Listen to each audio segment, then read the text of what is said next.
Holidays, many new superstars are getting their shot to rise up.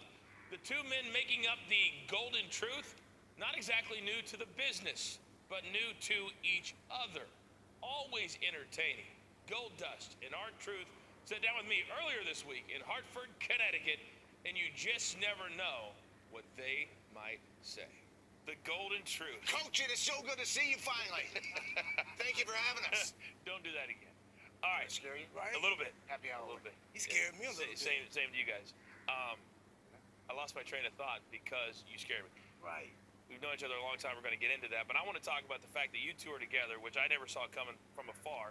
The Golden Truth, great T-shirts, kind of came together this year. How has that been? How did it happen? It's been moving, motivating. It's been, truthfully speaking, a love connection. Chemistry here between us. It's actually pretty good. You've always had so much chemistry with whoever you were with. How are you able to adapt to the person that you are in a duo with? Like you take R-Truth. I will let him start a promo or something like that, and I will play off his reactions or whatever he's saying instead of sticking to the script. I can't stand doing that. A lot of the guys, they're being held scripts, you know, and they say, okay, you need to read this verbatim. And I'm like, I'll look at that, and I'll pick out my points. Ronnie does the same thing. We play off each other's actions and create gold. When we talk to the ESPN audience a lot of the time, we talk about how the art of a promo, the art of getting a character, so to speak, over. But when you started some 17 years ago, you came out and you were rapping on the way to the ring. So my question is, what the hell were you saying? Yeah. I was saying a lot of everything. I was rapping my interest. I was rapping what A.K.A. R-Truth is all about. How has that evolved over time? Because staying in sports entertainment this long is a very difficult thing to do. It is. Longevity has been my best friend. Just a matter of adapting and relating to the people, and I do that. I want to go back some 20 years ago for you, WrestleMania 12, the late, great Roddy Piper. Mm-hmm. You're a student of the game. Yes. You're in one of the great families of pro wrestling. What was it like working with somebody like him at that point? It was incredible. And for me, I was still in the, I'm going to listen to the veterans only and not say a word and see what they want to do always. That's how I was brought up by Dad. And we shot that 2 weeks before. A lot of people don't know that. Hollywood Backlot Brawl at Universal Studios in L.A. And it was just so cool, man, just listening to Roddy's ideas.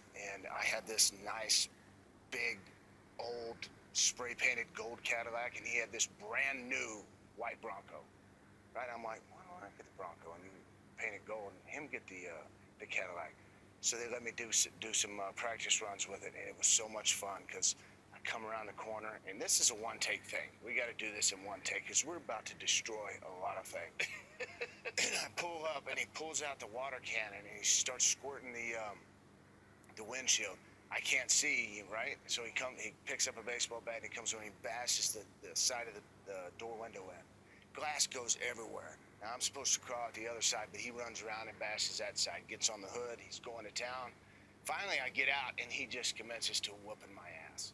I mean, just beating me to a pulp. I don't get any offense in that whole thing except one low blow, and then I drive off, right? So he slams me into this dumpster that, when I'm looking at it during the day, you know, before we shoot, I'm like, okay, I'm gonna be thrown into that. That's not gonna hurt that bad. God, it hurt like hell. Concussed, right? So then we go through something else, and we go through something else. Finally, I see my shot. Oh yeah, there was one more time. He threw me on the top of the hood of the car, and he hit me so hard, just square on the top of the forehead right here. I was wanting him to hit me in the eye, you know, for other reasons. But he hit me in the forehead, and you can watch it when you watch it back in slow-mo. It's just a crack, and he broke his hand. It was the highlight of my career, one of the highlights of my career, and it was a lot of fun. Very honored to be involved in that.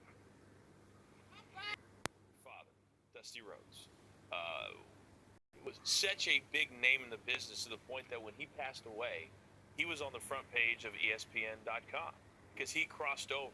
Yes. When you grew up with him as your father and everything he was about, what was that experience like for you, and what was it like for you when he passed away? It was really tough growing up as Dusty's son because he kept everything very secret. It was very kayfabe back then and protected. It's not very protected these days. So I knew very little about what he did. I just enjoyed and watched what he did, but he did a good job of keeping that from us. And he wanted me to, go on and succeed in football and get scholarships and things like that, which I was working on. But deep down in my heart, I just wanted to wrestle. He told me no. Then finally, when I graduate and I can't pass these SATs and ACT scores, he's like, okay, I'm going to break you in. I picked him up from the airport one day in a 40-minute drive from Dallas to McKinney, Texas. He just kind of spilled the business to me in a 40-minute drive and just kind of told me the ins and outs. Now, I already know half of this stuff, or at least I thought I knew half of this stuff. Then he started telling me the real stuff, and I was just like, cool. Tomorrow you're going to drive to Orlando or Amarillo, Texas. You're going to referee your first couple of matches. They're both going to be tag matches, which are very tough to do. And I know nothing. I've never been in a ring before, ever. And while he's flying on the Crockett jet, I got to drive 350 miles to Amarillo. So I get there. I ref my two matches. Tommy Young's sitting on the front row.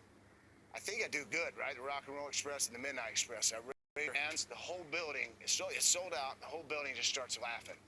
I'm like, oh no, I messed up. I did something bad. I look down at Tommy Young. He's looking at me, and then he points down to my, right? And I'm like, I look down. I have ripped my pants from the front all the way to the back, and I am not wearing any drawers underneath. And I look to the back where the curtain is. Everybody, the curtain sell out. They're all laughing their butts off. I mean, everybody. I was just so embarrassed, and I rushed to the back. So that was my break-in. Yes. No drawers. What was it like? You've been in the business for a long time, and Dusty was a big part of behind the scenes here at the WWE for a long time. What was it like being around him and learning from such a smart mind? Dusty, man, was like one of my favorites coming up. And to work with him was like getting it from one of the greatest to ever perform. He was, Dusty could wrestle, he could entertain, but he had the gift of gab. And I picked his brain every chance I got. And when you get from Dusty, you got fruitful information. When you look at some of the great talkers, and I think that if you can't talk, that you will never be 100% over in this business. Right. I believe that.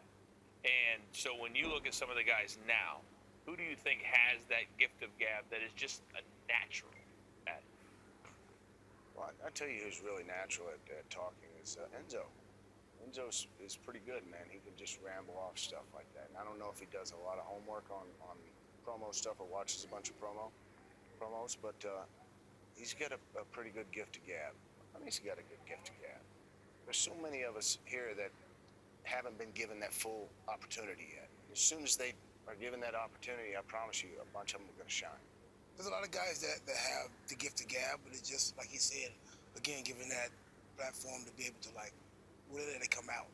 Going back to sometime going off script and just being able to relate naturally with people. You know what I'm saying? Like picking the word. You have to feel the right timing and saying the right words. It's all timing. You got to see it and say, this is my moment, I'm going to grab it.